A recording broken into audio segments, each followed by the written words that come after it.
Welcome to our next edition of the Foundation Speaker Series. My name is Karen, and today I am honored to be joined by MaryLynne Schaefer, or ML as she is known by most of her friends and family. MaryLynne is the Director of Program Development for the Penn State women's basketball team. She graduated from Hartford in May 2009 with a bachelor's degree in interactive information technology and then completed her master's degree in sports leadership from Marquette in December of 2017. Interestingly enough, after her collegiate playing career ended at Hartford, she played basketball overseas in Germany for 2 seasons.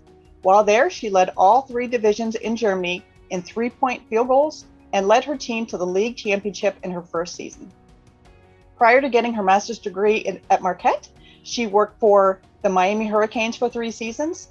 Now in her 3rd year working at Penn State, she manages the team's travel throughout the season, helps to coordinate housing for the student athletes, and works with compliance to assist in coordinating financial aid for her student athletes. She serves as the liaison for the Lady Lions marketing efforts, as well as liaison for student or team alumni and donors. ML, thanks for joining me. Thank you, Karen. I'm excited to be here. Absolutely. Well, let's start back in the beginning. Why don't we? Obviously, basketball is a big passion of yours. Tell me a little bit about your younger days, your childhood, your high school days. Yeah. Well, to kind of put it simply, I grew up playing sports. Whatever the sport was, soccer, softball, volleyball, swimming. If there was a sport to be played, I was playing it. I fell in love with basketball probably when I was in 3rd grade. That slowly turned into my primary sport. I felt like that was, as I was approaching middle school and into high school, that I wanted to play it in college. And so, as much as I enjoyed softball and volleyball in high school, I primarily focused on basketball. And I felt like that was going to, help provide opportunities for me going forward. It kept me very busy. I was playing year round. My vacations were when we were going to different states for tournaments. So that was a lot of what my high school years were like. So it was a true family affair. I'm sure your parents were very involved in that, traveling as they do this now. Yeah. Yes. Yeah, very much so. And siblings. But yeah, my parents, until I could drive, they drove me everywhere. So. Sure. What kind of, what subjects interested you in high school?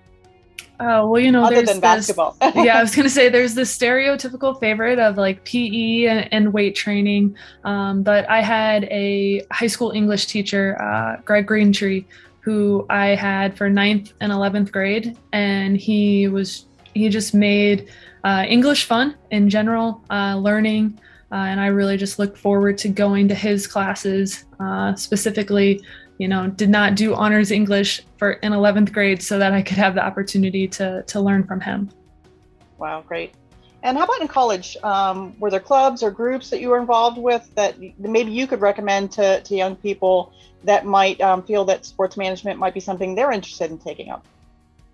Yeah, so as a Division I student athlete, you're very busy. I unfortunately, as opposed to maybe some regular students, did not have the opportunity to join maybe a lot of different clubs and groups as I would have liked, just because of how demanding my current schedule was. I was fortunate enough to join our SAC, which is the Student Athlete Advisory Council. That is pretty much every institution has one. But I would say for current students now, I mean, there's a lot of different opportunities, different groups that keep coming up. And I think that if there are those sports management groups or just sport groups in general that universities are offering to take advantage, and, they could create some different opportunities for each individual. That's great advice. And a lot of times for many students, sports are the fun part of high school, right? That's the part they remember. That's the part they enjoy. Right. But going into sports management or doing that beyond high school or college isn't for everyone, I would imagine. So maybe could you go over some of the traits that somebody should have in going through that, and talk a little bit about your decision-making process of continuing on into basketball? Yeah, so, sports and basketball specifically has provided me a lot of opportunities throughout my time, both as a student and as a professional. I think, however, the focus and dedication that I had to my academics while I was in school, that's what has helped create opportunities at the college level and then postgraduate level. I think you open a lot of doors for yourself when you can excel both in sports and academics. It shows off your dedication, your responsibility, your time management, and your focus to what it is that you're doing. I think each attribute is what a future employer is going to look at for hiring their individuals. So as much as, I love sports and it created opportunities for me, I think it comes back to what you're doing on the academic level in school and taking your grades seriously from the moment you're a freshman, and as you go through. Great. And I think we talked a little bit about this, but can you talk a little bit about some things that students can do, like internships or things that maybe you guys offer at Penn State? I'm sure you work with other students who are interested in the same career path. Can you talk a little bit about that?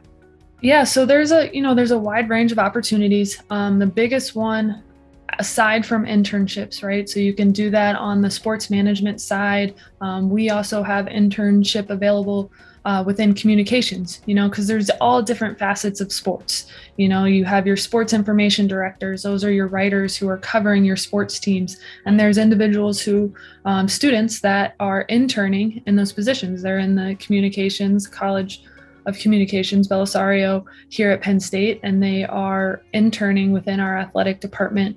Graphic design is becoming something that's very important as well from a sports perspective, especially on the recruiting side. So, when you have your individuals that are in that graphic design, computer-based classes that, it has that sports feel to it, they're able to intern as well. I think too, any opportunity that you can just volunteer, like there's events that are always going on. So if you just, email one person, if they're not the main person to go to, they can direct you to someone else, and just volunteering to get that experience goes a long way as well, even if there's not a monetary or credit reward based on terms of pay or internship credits. I think, as much as you're able to volunteer and put yourself out there to help, no matter how big or small the job is, it's going to help set you up later.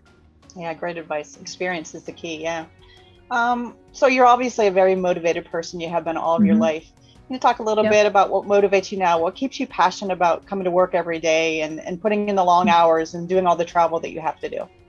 Yeah, I think, quote unquote, my motivation is to leave the jersey in a better place.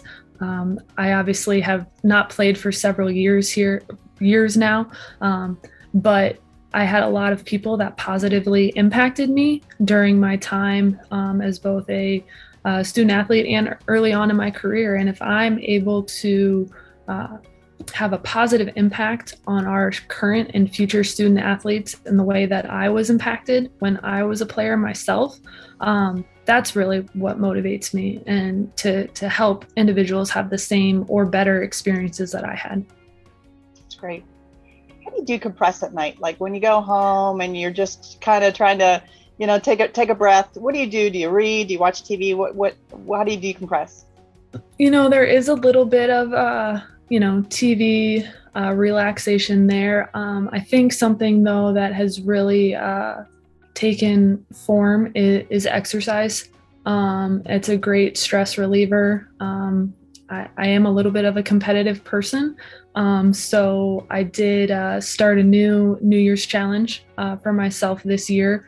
Back in 2017 and 2019, I set out to run at least 2 miles every day for each of those years. And I was able to do it. So I felt like this year, to kind of get things back on track, sometimes we go up and down in our exercise and in our work-life balance. And I felt like I needed to up the ante. And now I have a goal this year of running at least a 5K every day distance. So far, one weekend, I haven't missed a day. So I'm feeling really good. Only 51 weeks to go, but who's counting? So that's one of my major decompressors. Wow, a 5K every day. Yeah. Wow. Nothing I could ever do, but I wish you Well, all you the never luck know. with You that. never know. I know. I would be happy to do a 5K in a year.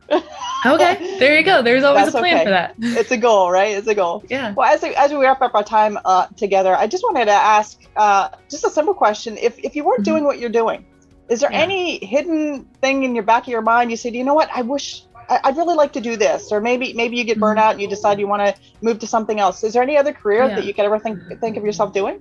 That's interesting you asked that. I think what's unique is part of my job is to organize our travel, right? And set up different things. And I think in another lifetime or another, if there was a day that I was no longer in administration, I really enjoy traveling. And I think if I was to leave my current job, I would want to pursue a career similar to that, in which I am planning trips for individuals and then also like going on those trips myself and teaching them, about the areas and the locals and everything like that. So if there's ever an opportunity to continue traveling, that is probably a route that I might look at doing. Very cool. Well, good luck with that. Yeah, I hope you get to do that at some point in your career. Yeah, thank you so much for joining us and for all the information that you gave. Very insightful, and good luck on the running goals as well. Thank you for having me. It's been great.